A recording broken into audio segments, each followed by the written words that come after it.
हाँ दोस्तों, स्वागत है आप सभी का टोटल मैथ चैनल में। आशा करता हूँ कि आप सभी लोग मस्त होंगे, पढ़ाई में व्यस्त होंगे। आज इस वीडियो में आप सभी को सिखाने वाला हूँ गुणनखंड करना। ठीक है, गुणनखंड कैसे किया जाता है, इसका सारा कॉन्सेप्ट और नियम बताएंगे।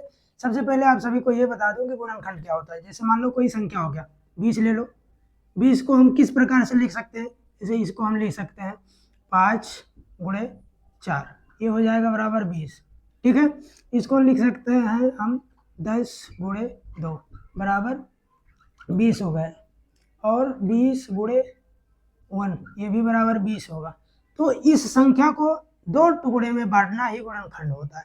ठीक है, तो ये होते हैं गुणनखंड। लेकिन इसको तो हम गुणा करके हम 20 प्राप्त कर ले जाएंगे। दो छोटे संख्याओं को गुणा करके हम 20 प्राप्त कर ले जा रहे हैं। लेकिन उसी प्रकार से ये भी संख्या है, इसमें चर और अचर के मेल से ये संख्या बनी है, ये बहुपद के रूप में है। ठीक है, तो इस प्रकार से इनको हम ज्ञात नहीं कर सकते हैं कि किस संख्या में हम गुणा करें दो कि हमें ये संख्या प्राप्त हो जाए। लेकिन हम इससे प्राप्त कर सकते हैं कि इनका गुणनखंड जो होगा निकलेगा, आंसर में आएगा, वो होगा इसका गुणनखंड, कि दोनों को आपस में गुणा करेंगे तो ये प्राप्त हो जाएगा। ठीक है, जैसे मैंने इसको बताया कि इसको गुणा करके हम 20 प्राप्त कर सकते हैं, तो उसको भी हम जो यहाँ गुणनखंड करेंगे उससे हम इसको प्राप्त कर सकते हैं। तो ये होता है दो अलग अलग टुकड़े में बांटना, वो होता है गुणनखंड। ठीक है, तो आगे देखते हैं इस सवाल को। इस दो सवाल में आप सभी को मैं सिखा दूंगा कि गुणनखंड करने का नियम क्या है, तरीका क्या है। पहली बात, इसमें 3 शर्त होते हैं, 3 शर्त होते हैं। ठीक, पहला शर्त ये होता है कि यदि यहाँ कोई गुणांक है, गुणांक का मतलब ये होता है कि जैसे कोई x² का गुणांक ये 5 हो गया। गुणांक का अर्थ ये है कि x² का जो जस्ट सामने अंक है वो होता है इसका गुणांक। तो ये 5 हो जाएगा गुणांक। ठीक है, ये 5 इसका हो जाएगा गुणांक। गुणांक का मतलब ये है गुणा वाला अंक, जिससे वो गुणा किया गया। इसका ये क्वांटिटी बता रहा है कि स्क्वायर कितना है, x² कितना है। तो यहाँ देख रहे हैं कि ये 5x² है, इसका क्वांटिटी यानी कि संख्या बता रहा है कि इसमें कितने x² है। तो 5x² है, तो ये इसका हो जाएगा गुणांक।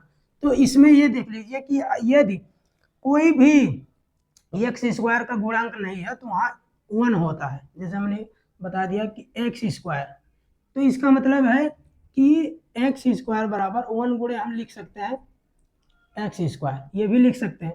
ठीक है, अगर यहाँ कोई भी अंक नहीं लिखा गया है, जैसे 2, 4, 5, 8, 10 कुछ भी अंक नहीं लिखा गया तो वहाँ 1 समझ लीजिए। यदि 1 लिखा गया हो तो उसमें पहला शर्त भूल जाइए। जैसे मैंने बोला कि 3 शर्त होते हैं, तो पहला, दूसरा और तीसरा, तो ये दोनों बताएंगे। इसमें तीसरा शर्त जो होगा वो इसमें नहीं लगेगा, क्योंकि इसमें तो गुणांक है ही नहीं। चलो ठीक है, उसको हम इसमें बताएंगे क्योंकि इसमें गुणांक है। ठीक है, तो आगे स्टार्ट करते हैं। इसमें दूसरा शर्त ये होगा कि ये जो संख्या है,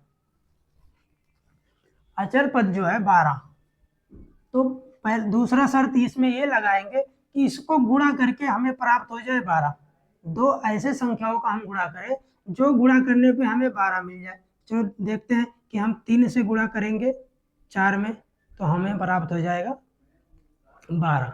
6 से गुणा करेंगे तो हमें प्राप्त हो जाएगा 12। ठीक है, अब 12 से गुणा करेंगे 1 में तो ये प्राप्त हो जाएगा 12। लेकिन ये पहला शर्त है कि हमें 12 आना चाहिए, गुणा करने पर हमें 12 मिल जाए। लेकिन इसमें बहुत से सारे संख्या है जिससे हम गुणा कर रहे हैं, हमें 12 प्राप्त हो रहा है। लेकिन दूसरा शर्त ये है कि ये चिन्ह देखना पड़ता है कि अगर यहाँ प्लस चिन्ह है, यदि यहाँ प्लस चिन्ह है तो हमें प्लस चिन्ह के साथ में जो इसके आगे जस्ट संख्या है x का जो गुणांक है उसे जोड़ने पर प्राप्त हो जाए। यदि प्लस हो तो जोड़ने पे हमें ये संख्या प्राप्त हो जाए, यदि यहाँ माइनस है तो माइनस करने पे हमें x का गुणांक हमें प्राप्त हो जाए। ठीक है, तो दूसरा शर्त ये हो गया कि अब इसमें देखो ये कह रहा प्लस करने पे हमें 8 प्राप्त हो जाए।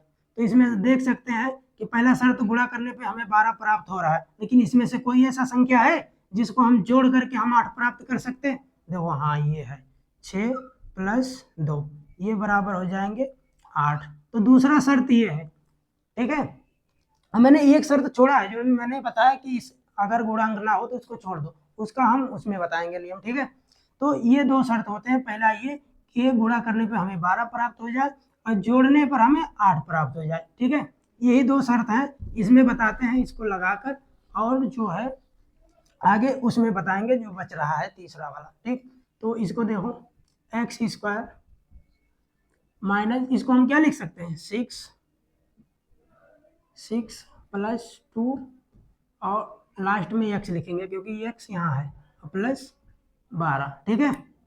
इसका कोष्टक तोड़ेंगे तो ये हो जाएगा एक्स स्क्वायर माइनस, इसका कोष्टक में इसका एक्स का गुणा होगा, तो ये 6 में एक्स का गुणा होगा तो ये हो जाएगा 6x, इसके साथ में गुणा होगा ये हो जाएगा 2x, लेकिन ये माइनस और प्लस चिन्ह के अंदर कोष्टक के अंदर है ना, तो ये इसका गुणा होगा, ये प्लस और माइनस हो जाएगा, ये माइनस और ये 12x ऐसे ही रह जाएगा। एक चीज और बता दूं आप सभी को, छोटा सा कॉन्सेप्ट है कि इनका गुणा करने वाला नियम, ठीक है। जैसे मैंने बताया अभी कि माइनस गुणे प्लस ये बराबर होते हैं माइनस, ठीक है। अब इसी का उल्टा कर दो, प्लस गुणे माइनस ये बराबर होते हैं माइनस। मैं एक बार और समझा दूं, जैसे कहते हैं 4 गुणे 3 ये बराबर होते हैं 12 के, ठीक है। इसी का उल्टा यानी कि 3 गुणे 4 ये भी बराबर 12 हो रहा है, तो उसी प्रकार से इनका भी गुणा माइनस गुणे प्लस बराबर माइनस होगा, या प्लस गुणे माइनस बराबर माइनस होगा, और भी है यहाँ माइनस गुणे माइनस बराबर ये होता है प्लस। अब इसी का उल्टा यानी कि प्लस गुणे प्लस ये बराबर होता है प्लस। ये चीजें आप सभी को याद होना चाहिए, याद नहीं हो तो मैंने बता दिया, याद होगा तो और अच्छी बातें हैं, ठीक है। तो इसका नियम लगा के हम इसको कोष्टक को तोड़ते हैं, ठीक है, जो मैंने तोड़ दिया अभी हाल में। अब इसको देखो, ये दो टर्म हम बनाएंगे, एक टर्म ये बन गया और एक टर्म ये, यानी कि पद।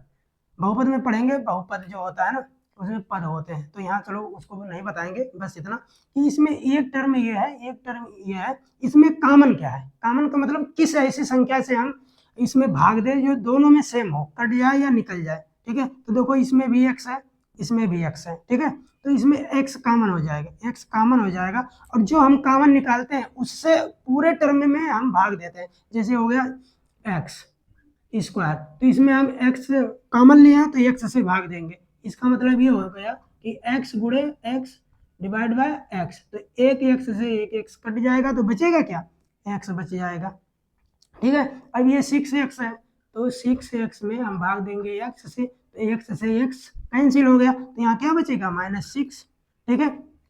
तो इसी प्रकार से इसमें हम कॉमन लेंगे, मैंने आपको एकदम कॉन्सेप्ट क्लियर कर दिया, ठीक है। अब यहाँ -2 कॉमन ले रहे हैं, यानी कि 2 हम कॉमन ले रहे हैं, 2 से इसमें भी भागा जाएगा और इसमें भी भाग चला जाएगा, ठीक है। तो देखते हैं भाग देकर, यानी कि 2x में हम 2 से भाग देंगे जो हमने कॉमन लिया, तो 2 से 2 कैंसिल हो जाएगा, तो यहाँ बचेगा x, ठीक है, यहाँ बचेगा x।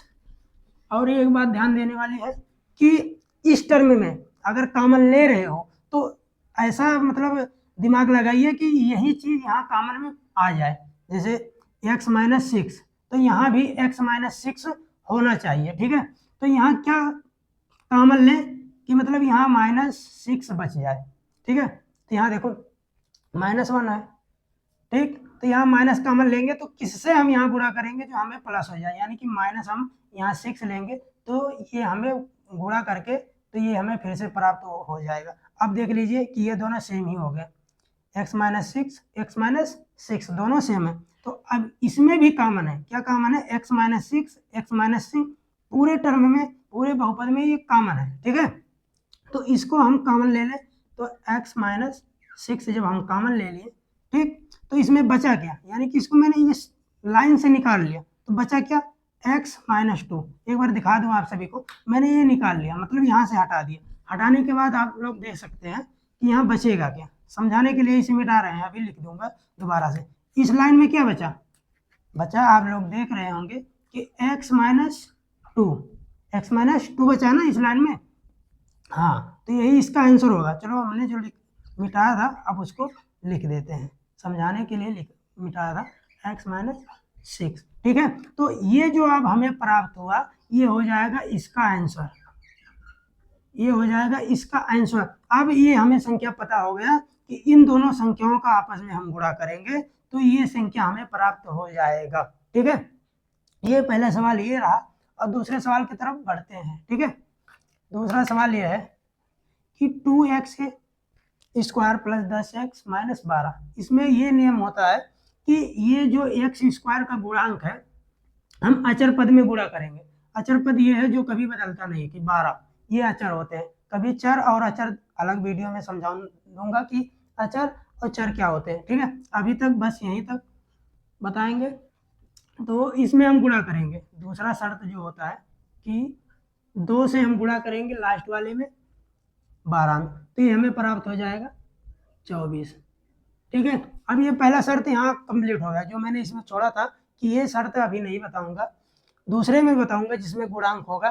तो ये होता है कि मतलब एक्स स्क्वायर का गुणांक हम लास्ट वाले पद में करेंगे। ठीक है, तो जो हमें प्राप्त होगा उसमें हम अब गुणा करेंगे, गुणनखंड बनाएंगे इसका, कि इसको अब हम दो संख्या में ऐसे डिवाइड करें कि हमें माइनस करने पे हमें 10 प्राप्त हो जाए। जैसे पहले इसमें बताया था कि 12 को हम दो ऐसे फैक्टर में तोड़ेंगे कि जिसको जोड़ने पर हमें मिल जाए 8 और गुणा करने पर हमें मिल जाए 12। तो अब हम इसमें ये नियम लगाएंगे कि हमें इसको गुणा करने पर हमें मिल जाए 24 और यहाँ माइनस करने पर, यहाँ प्लस था तो मैंने बताया था कि प्लस करने में आना चाहिए 8, यहाँ माइनस है तो माइनस करने में आना चाहिए 10। ठीक है, तो कौन सी संख्या में हम ऐसे करेंगे कि हमें ये मिल जाए और जोड़ने पर हमें माइनस करने पे हमें 10 मिल जाए। तो 4 से गुणा करेंगे, 4 चौक 24 से यह प्राप्त हो जाएगा। लेकिन ये देखो ये घटाने पे मिल जाएगा 12, नहीं मिलेगा। 6 में से हम घटाएंगे नहीं मिलेगा।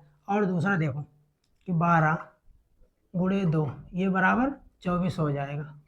24 हो जाएगा ना, हाँ हो जाएगा। लेकिन अब देखो 12 में से 2 घटाओ, आ जाएगा 10, हाँ आ जाएगा। हमारा दोनों शर्तें यहाँ कंप्लीट हो रहे हैं।